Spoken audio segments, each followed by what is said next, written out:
Hello ulit, good morning.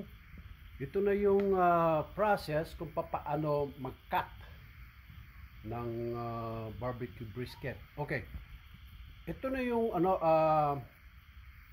galing ito sa refrigerator for about hour and a half, 2 hours.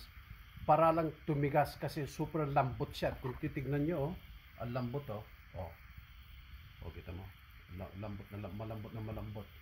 Kaya kinakailangan patigasin nyo muna sa ref. And then, i-cut mo ng ganyan. Kung nasa sa inyo na, kung gano'ng kalaki. Aking ganyan, kasi napakalaki yan.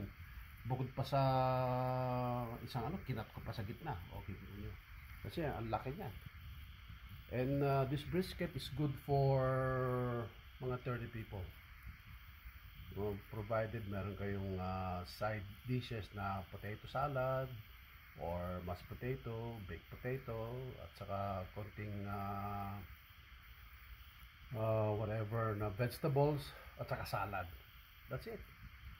Ang ginamit ko ngayon barbecue itong pangalawa, kasi dalawa yung ginawa kong brisket.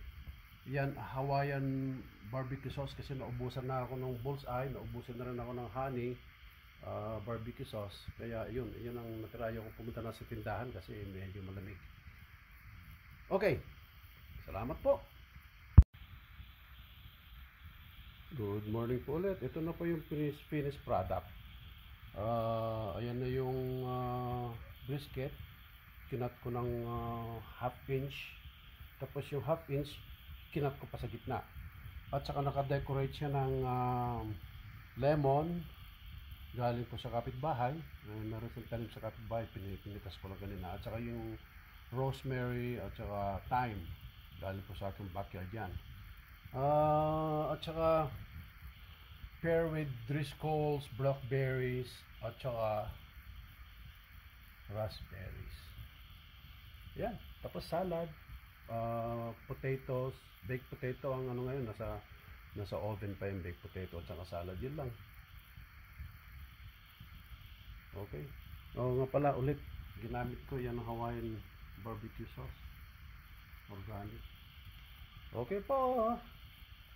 Maraming salamat.